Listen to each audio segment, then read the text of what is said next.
Hey, it's a new month, so let's go through my February TBR hopefuls. And I'm calling them hopefuls because I have not been very successful with my TBR picks. So I think that I'm going to step away from the TBR cup for a little bit and just choose what I want to read.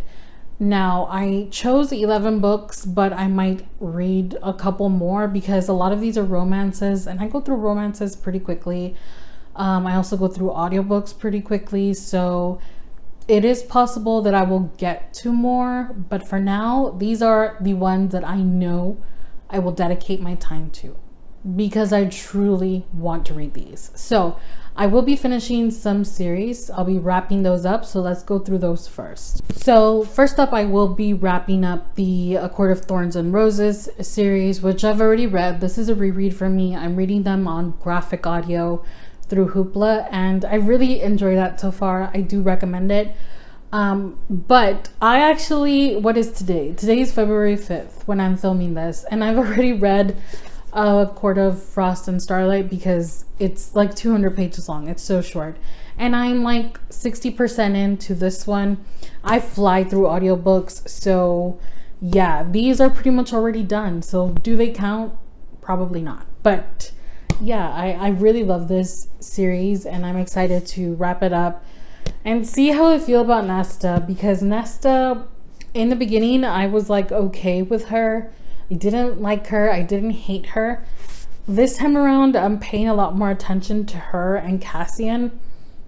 And I don't know. That'll be a future discussion, but it's okay so far. And then I'm wrapping up 2 duologies, which I've said it once and I'll say it again. Duologies are superior.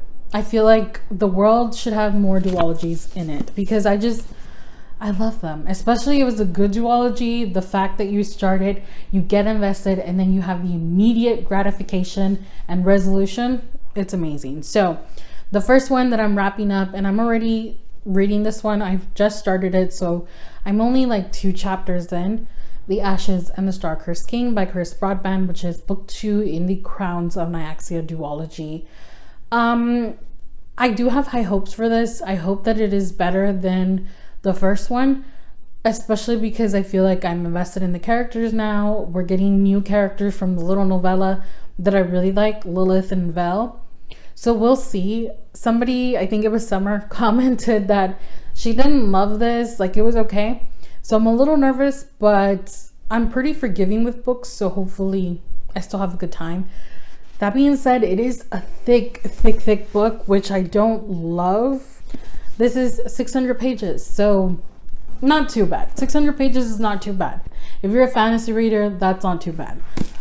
And then I do intend to finish off the, what is this called? What is she calling this? Letters of Enchantment, I think, duology. But Ruthless Vows, book 2 in this duology.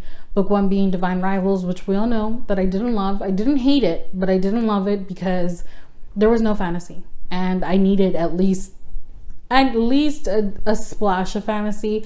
And it read more like historical romance with a splash of magical realism.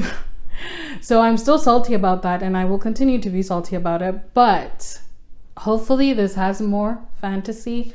And the romance in this is beautiful, so we'll see what I rated. And then the series that I'm continuing, one series that I'm continuing is the Throne of Glass series. Crown of Midnight, book 3 for me, because I started with the prequel, The Assassin's Blade. So I'm excited for this. This is not that long. I think that in Heir of Fire is when we start getting into just, they get thicker as they go, but this one's still kind of normal size, not too bad.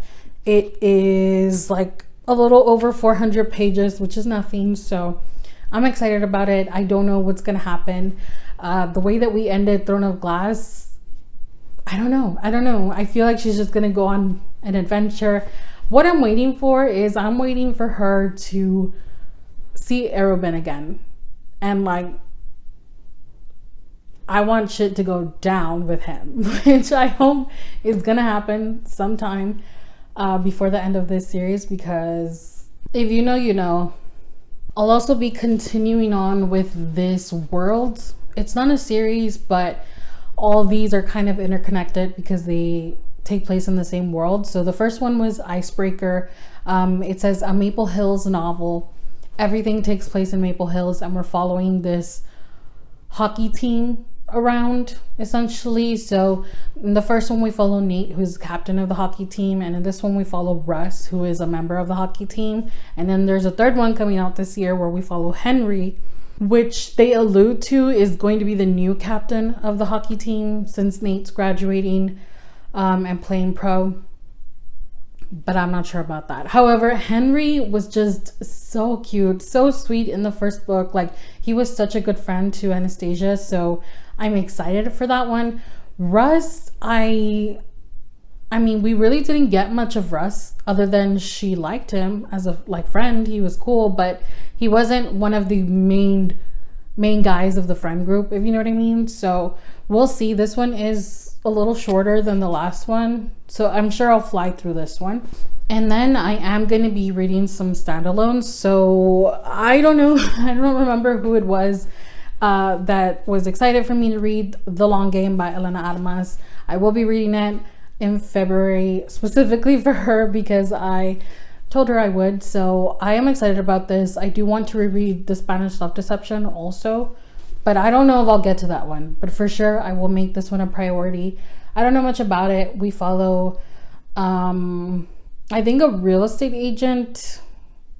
But honestly, I don't know. I literally am going into this blind. I think it's like a real estate agent and a soccer player. Who knows? But again, these romances I fly through. Ruby Spencer's Whiskey Year by Rochelle Billow. I was supposed to read this in January and I didn't get to it, so I'm gonna read it. 1, it has my name. 2, it's a little short romance. I don't take these books very seriously. If it's a good time, if I'm entertained while I'm reading it, I'll give it above 3 stars.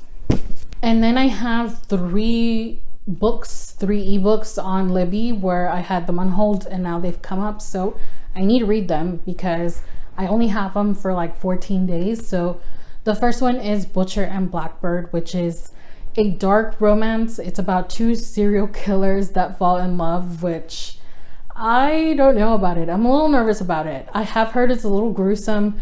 You do get the description of some killings, but I'm not squeamish. It's fine. So I think I'll be okay with that.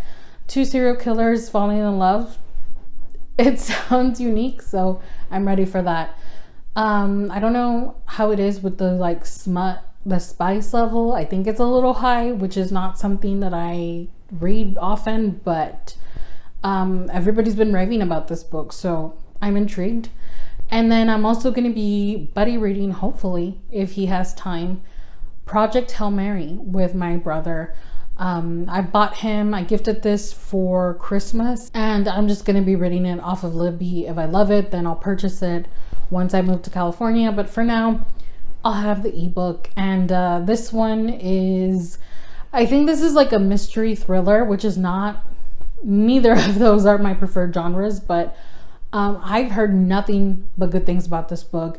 People have raved about it, put it on their best books of the year last year, so I need to read it. I feel like it's going to be amazing. I really hope it is, and I feel like it's really going to be something that he enjoys because he does like thrillers a lot. So I'll be reading that. And then I just got this off of hold, but it is volume 1 of One Piece, so manga.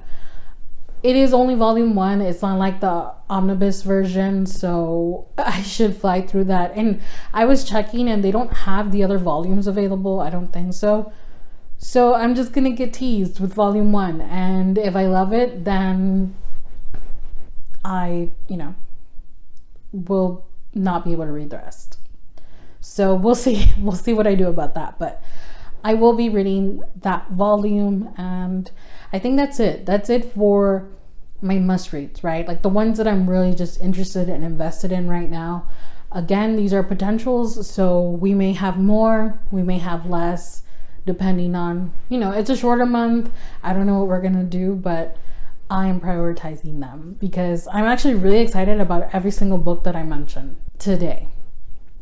So What's on your February TBR? Let me know. Oh my goodness, I totally forgot. I have this book coming tomorrow and it is gonna be read immediately. Bride by Ali Hazelwood. This is one of my most anticipated releases of 2024 and I cannot believe that I almost forgot to talk about it. But yeah, Barnes & Noble already shipped it out and it's getting delivered tomorrow on the 6th, which is release date, I believe. Which I like that they do that they ship it beforehand so that you have it. Everybody has been raving about this book. It is a vampire werewolf marriage of convenience situation, and it's Ali Hazelwood. Like, I feel like I would love anything she could write about a trash can, and I'd probably love it because it's Ali Hazelwood. So this one, priority for sure. Like, as soon as I get it, I will start it because I just feel like I'm gonna love it. My little teenage paranormal loving heart is ready for it. But like I said, let me know, what are you reading in February, because I might get ideas. So yeah, if you enjoyed spending time with me, give the video a thumbs up, subscribe if you haven't already, and I'll see you very soon with another one because I'm just itching to do a bookshelf tour. Bye.